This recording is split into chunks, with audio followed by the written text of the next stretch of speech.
Okay. One quick slide here, and this could be a whole other topic. Attitude number 4 for developing prayerfulness is the church. Perfection comes by living the life of the church. Prayer is just one element. Remember, the apostles established churches. Please remember that. Go back, if you don't believe me, read your Bible. The apostles established churches. You cannot be a Christian off the internet. You can be, I think, a Buddhist off the internet. I mean, I'm not making fun of Buddhism, but you can. You can read a book about Buddhism and say, I'm a Buddhist. You can only be a Christian by living the existential life of a local church community. That is a biblical, historical reality that continues to this day. Christianity is an incarnational religion. That means God became man for our salvation. That means the churches are established in the world for the salvation of people. So we have to be part of the church life. Uniqueness. Just think about this. This is kind of going back to reality, but beyond reality. The gifts of, remember in the desert, when God sent down the manna to the people of Israel, there was always just enough, and everybody got just what they needed. Well, that's how it is with us and God. God gives each one of us just what we need. And I'm different, you're different, we're all different, so we all have a different relationship with God. We all know Him differently. And so because of that, as we think about our life as Christians, we need to stop worrying about how far we've gone. Gosh, I'm 50 and I'm still struggling to pray. Who cares? You're still struggling to pray, that's all that cares. That's all that matters. Don't worry about making progress. God will take care of that. Just enter into the battle. Enter into that dance from the noose to the heart. Enter into the struggle. Don't worry about the progress. We're all different.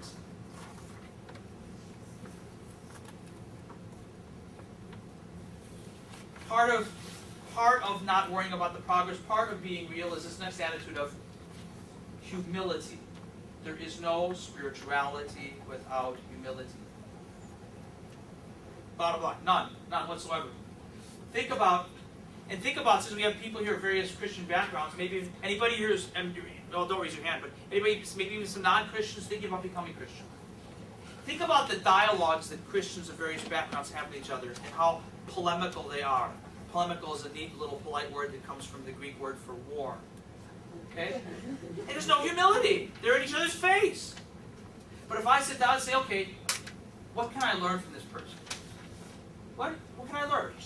Then all of a sudden, the relationship is different. Okay, that's cool. Humility. No spirituality without humility. By the way, if I humble myself in my relationship with others, guess who can come out? Jesus Christ. Remember, Jesus is most powerful when He's most humble. And if we want to be powerful, we need to be humble. Humility keeps grace in the soul.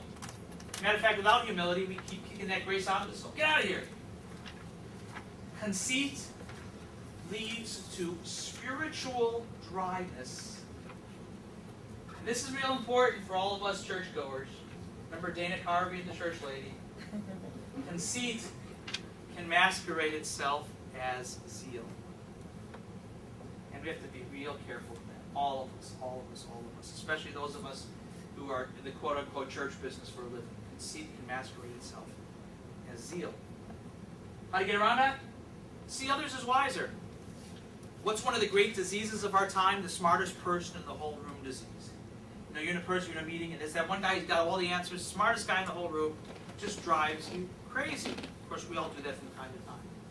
Better to see others as wiser. And you know, I will frequently point out, if we had a whole room here of rocket scientists, and the toilet was plugged up, all of a sudden the plumber becomes the smartest guy in the room, right? So we need to see others as wiser. And that's a nice way to learn, by the way, too. Give credit to God. That's that whole thank God thing. Give credit, thank God. Hey, you've got beautiful children. Thank God. Boy, I tell you what, thank God. Right? No matter how much you do. All right. This is a nifty little thing, and we are almost finished with part 1. But it's about humility. It's so important. Please pay attention to this. I'm done with that page. All right. All right. The closer we are to God, the more we see ourselves as sinful. You want a litmus test to see if you are growing spiritually? Don't worry about your progress, but here's what it is. is you wake up in the middle of the night and say, man, when I did that, I was such a jerk. The closer we are to Him, the more we see ourselves as sinful. That's how, those who become in touch with Orthodox spirituality, they think it's kind of weird because they'll see these monks, and the monks will go, pray for me, a sinner. Like, oh, you guys are so full of beans. What do you mean? You live in a monastery. What do you mean, pray for me, a sinner? Well, because he's a person of prayer, he really sees the depth of his sinfulness. He sees it much more clearly than you or I do because he's praying all the time. And the closer we are to Christ, the more that light's going to expose our sinfulness. And we should be grateful, by the way, that if we're far apart from God, we don't see our sinfulness. Because if we saw all of our sinfulness apart from God, we'd just dry up and blow away. It would be awful. Okay. Two last thoughts on humility. Spirituality by itself does not lead to God. Only humility has the power to attract God's grace. That's a nice balance for people who want to learn and be active and do things in the church. If we want to attract God's grace, be humble and not to try to be spiritual. Don't try to be spiritual. It's one of those great, wonderful paradoxes of the Christian walk. The more you try to be spiritual, the more you won't be spiritual. And I will, before changing gears, let me put a little commercial here about that. Think about that statement. The more you try to be spiritual, the more you won't be spiritual. It always drives me crazy. I think Dimitri has heard this rant. You've heard most of my rants by now, right? Thank you for being here.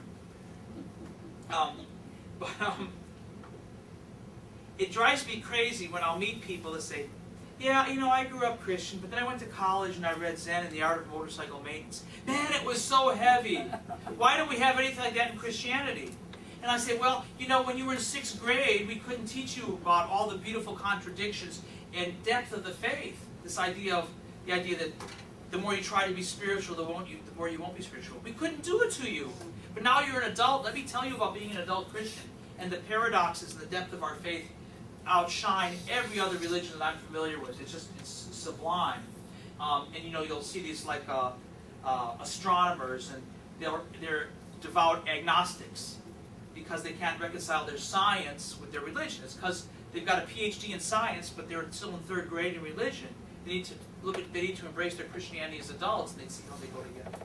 Okay, we're going to shift gears radically. Any thoughts, questions, random utterances? Nothing? All right. Now we're going to shift. This is